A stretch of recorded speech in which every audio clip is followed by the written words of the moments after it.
So after the first part, you can see it here on the cards, it's time for the second one, with real tattooing and a session with a lot to test. As you can see here, it's super easy to protect the machine, all it takes is to put it inside a sleeve and some grip wrap around it. From this session, I've used some masked cartridges, an 05 liner, 09 liner, 14 liner, 13 round mag and a 27 round mag. I've used the 14 liner to do most of the outlines and didn't even need to go with a 4.5 stroke. Just stayed on a 4.1 and with 8 volts and I could push it fairly easily. This was kind of a difficult thing to push with the original Fold Pro. I needed to slow down my hand a lot and with this machine it was pretty easy. Also, something I've been noticing with other reviewers about the possibility of the stroke changing itself when adjusting needle depth.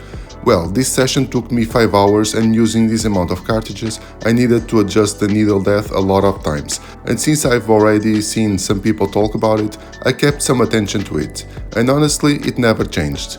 I guess it all depends on how you do it, but for me at least this wasn't an issue at all. Here I was able to test lining, packing and shading, and this machine really packs a punch.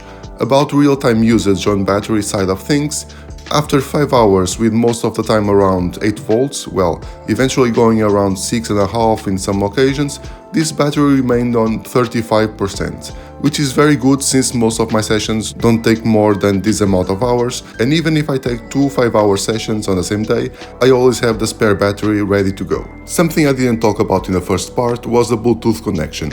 You can connect your machine wirelessly to a foot pedal to start and stop the machine. For me, well, I don't feel the need for that, it's easy enough to control it on the battery module, but it's an option if you want it. So in conclusion, I really like this machine, it is a really good update from the Fold Pro original. I can't say about the others, but at least comparing these two, there's an absolute winner. And don't forget that with my coupon you can get this machine for almost the same price as the Fold Pro one.